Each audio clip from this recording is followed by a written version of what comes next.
तीन बातें सोचे हैं मुसलमान भाई। मैं अमली चीज बोलता हूँ,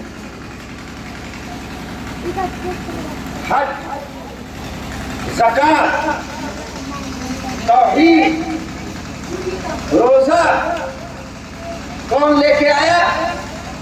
जिब्रील अमीन लेके आए। सुभान अल्लाह। ये जिब्रील अमीन लेके आए। इस पर बहुत सारे लोग कारबंद भी हैं, लेकिन जो रसूल अल्लाह सल्लल्लाहु अलैहि वसल्लम मेराज की शब लेके आए, वो तोहफा, उस तोहफे से मुसलमान काफी, उस तोहफे से मुसलमान काफी।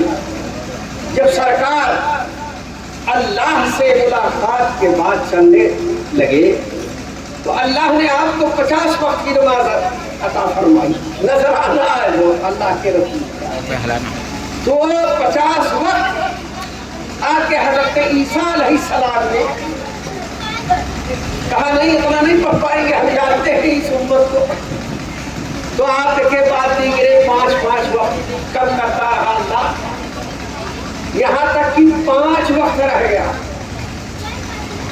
तो हजरत ईसा ने फरमाया कि ऐ रसूलुल्लाह भी ज्यादा। सरकार फरमाते हैं कि ऐ ईसा हमारे उम्मती उसको अदा करने जाएंगे। ये है तहज्जुद, इशराक, चाश में पढ़ लेंगे, न जाने कितने नवाफिल पढ़ लेंगे। आज वो मुसलमान जो रसूल से मोहब्बत करता है वो आज जरूर नमाज का पाबंद है। और यही नमाज की पाबंदी से गाफिल होना इंसान के जलील होने की निशानी। आज मुसलमान इन्हीं उसूलों का पाबंद हो जाए।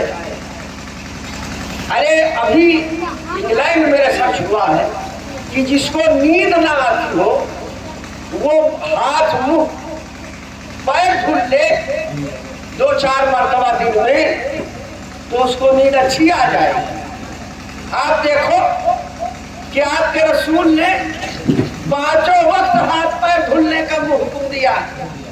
इसमें भी भेद है कि मुसलमानों, तुम्हें कभी नींद आएगी ऐशा पढ़ने के बाद कि रात के तुम बादशाह बन के सोना। तो नमाज का पाबंद होना ये बेहद जरूरी है हमारे लिए। दूसरी चीज कि लोग ईसाले सवाब करते हैं। ये उलमा बैठे इनसे पूछिए, जब कहते हैं कि अल्लाह ये जो कुछ है इसका सवाब तेरी बारगाह में और तेरे रसूल की बारगाह, ये नुक्ता बयान कर रहे हैं, तेरे और तेरे रसूल की बारगाह। अरे मुसलमानों, जो रसूल कुरान लाए, किस रसूल के सदके में दुनिया जहान की नेमत हमको मिली, उस रसूल को आप ये बख्श रहे हैं। अरे ये कहो कि या अल्लाह तू इसे अपनी बारगाह में कबूल करके रसूल के सदके में महबूब के महबूबी को अता फरमा। नारे रिसालत, जश्न-ए-आमद रसूल, जानशीन हुजूर शोएबुल औलिया, नबीर शोएबुल औलिया, नारे रिसालत।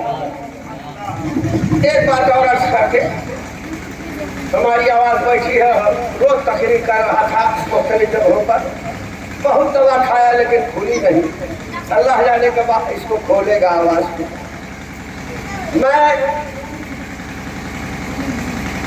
जो जिब्रील अमीन लाए उस पर हम कार फरमा, लेकिन जो अल्लाह करता है अपने रसूल के सुन्नत अल्लाह वो हम करते हैं।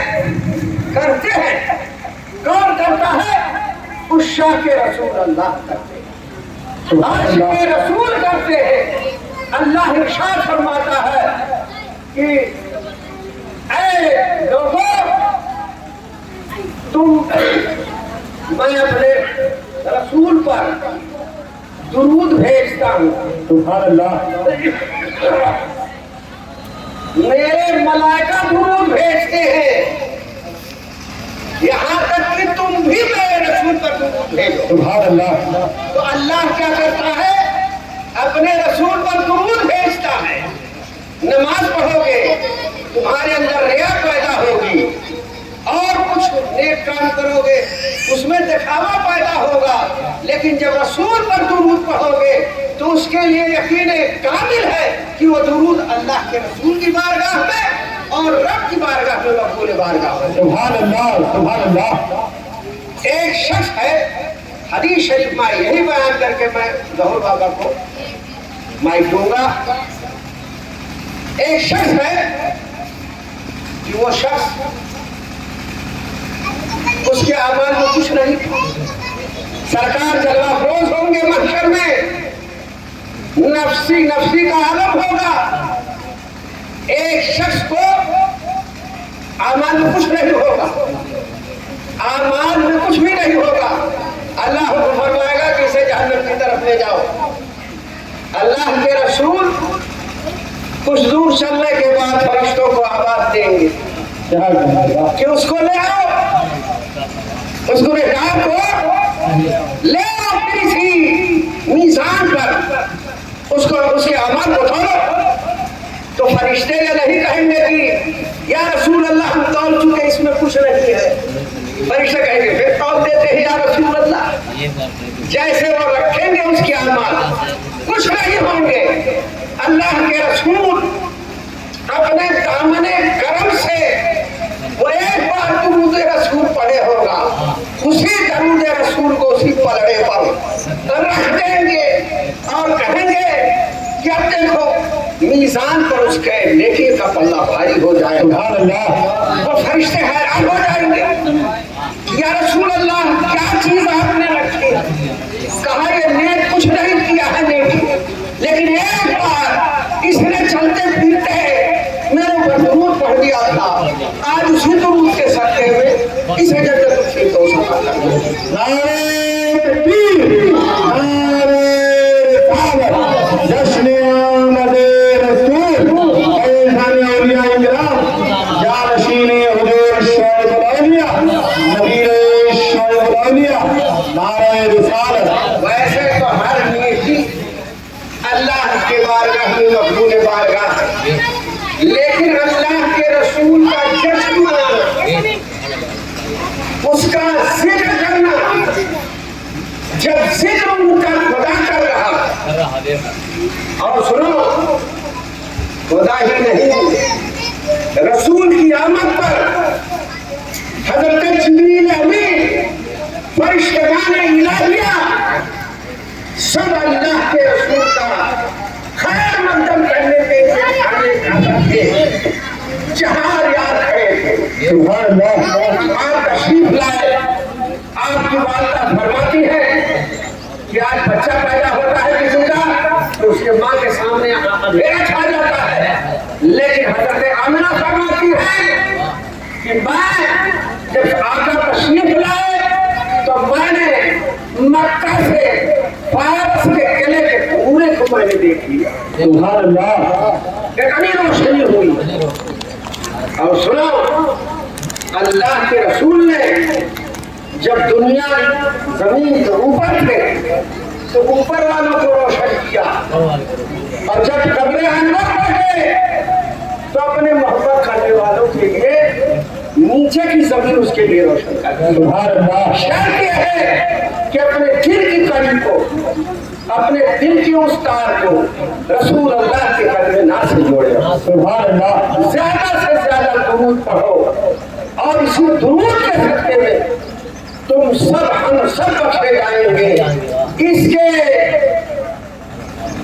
दुरूद को मकबूल होने का यकीन है, अगर किसी ने पढ़ दिया तो अल्लाह अल्लाह के रसूल की बारगाह में तो कबूल हो जाता है। देखो दुरूद रसूल का ये जिक्र है, और ये केवल फुलवालों ने, बिलखुसूस हमारे रजब ने और तमाम उनके अहले खाना और इनके और लोगों ने दाने दिल में सुखने मखी منعقد کی، آج ان کی نہ دولت نہ ان کی شہرت ان لوگوں کو، اگر کوئی چیز مقبول ہوگی تو یہی پیسہ جو رسول کے نام پر لٹا رہے ہیں، سبحان اللہ، فرشتوں نے درود کو لٹایا تھا سرکار کے لیے، تو آج یہ پیسہ لٹا رہے ہیں، اللہ نے اسے دے دیا ہے، اللہ ان کے روزی میں ان کے گھر میں خیر و برکت عطا فرمائے گا۔ حضرت قاضی عیاض، حضرت علامہ ابن حجر عسقلانی اور تمام محدثین مفسرین نے لکھا ہے کہ جو اللہ کے رسول کا ذکر کرتا ہے اس کے گھر کو اللہ جل شانہ خیر و برکت سے سال بھر کے لیے آباد فرما دیتا ہے۔ جو رسول کا ذکر کرتا ہے اللہ جل شانہ اس کی روزی میں خیر و برکت عطا فرما دیتا ہے۔ جو رسول کا ذکر کرتا ہے اللہ جل شانہ اس کے اوپر سے بلاؤں کو دور فرما دیتا ہے۔ اور یہی وجہ ہے کہ جو رسول کا ذکر کرتا ہے اس کا گھر روشن ہوتا ہے، اس کی روزی چار چاند لگتی ہے اور وہ ہمیشہ سرسبز و شاداب رہتا ہے۔ اللہ جل شانہ ہم سب کو اللہ کے رسول کے اوپر درود بھیجنے، نماز پڑھنے اور نیک کام کرنے کی توفیق عطا فرمائے۔ ایک بات اور سن لو بس، اللہ کے رسول ایک بڑھیا تھی مکے میں، وہ گٹھڑی باندھے بیٹھی تھی، تو سرکار گھر سے تشریف لے گئے، تو بڑھیا نے کہا کہ سرکار نے پوچھا کہ بڑھیا کاہے بیٹھی ہے؟ کہا کہ اے شخص میں مکے سے جانا چاہتی ہوں اس لیے کہ ایک محمد نامی شخص پیدا ہوا جو اس کی بولی سن لیتا ہے، جو اس کے چہرے کو دیکھ لیتا ہے، اپنے دین کو چھوڑ کر اس پر ایمان لے آتا ہے، تو ہم اس لیے یہاں جا رہے ہیں۔ سرکار نے فرمایا لاؤ بڑھیا بندے جو ہے گٹھڑی کو پہنچا دوں، جب اس کو وہاں پہنچائے کہا اے شخص ہی رہنے دو، تو اس بڑھیا نے کہا کہ اے شخص سے بتاؤ تم کون ہو؟ کہا ہے بڑھیا جس کے لیے تم یہاں بھاگ کے آئی ہے وہی شخص محمد ہوں، جس کو دیکھ کے لوگ کلمہ پڑھتے ہیں، میں وہی رسول اللہ ہوں۔ نے کہا یا رسول اللہ جب انہی سے پالا یہاں وہاں ہے تو ہمیں بھی کلمہ پڑھا کے ہماری گٹھڑی میں ہی پہنچا دو۔ آپ دنیا میں لڑائی جھگڑا کرتے ہیں، آپس میں بھائی سے بھائی کو کوئی پیار نہیں ہے، لیکن دوستو آپ اس سرزمین پر ہو جہاں سید سالار کے چچا سالار سیف الدین سکھرو میرے جد کریم سالار مسعود غازی نے کہا تھا کہ اے مسعود غازی نے کہا تھا کہ اے چچا جان یہاں سے نہ ہٹنا ورنہ دشمن میرا محاصرہ کر لے گا۔ سالار سیف الدین سکھرو نے کہا کہ اے مسعود میرے بیٹے جنگ میں جاؤ، انشاءاللہ تمہارا چچا یہی سے قیامت کی صبح تک پہرا دیتا رہے گا۔ تم اتنے باوقار اور وعدے کے پکے کے سرزمین کے ہو اور تم ہی لڑ جھگڑ رہے ہو، تمہارا وجود کیسے رہے گا؟ تم اپنے آباء و اجداد اپنے بزرگوں کی نشانی اگر چھوڑ دو گے تو تمہارے اندر کیا ہوگا؟ آپس میں اتفاق و اتحاد بے حد ضروری ہے۔ آج ہمارا اتفاق نہیں اتحاد ہے، اس لیے ہمارا شہید اعظم بکھرا ہوا ہے۔ اللہ تبارک و تعالیٰ ہم سب کو ایک بن کے رہنے کی توفیق عطا فرمائے۔ وآخر دعوانا الحمدللہ رب العالمین۔ ظہور بابا کا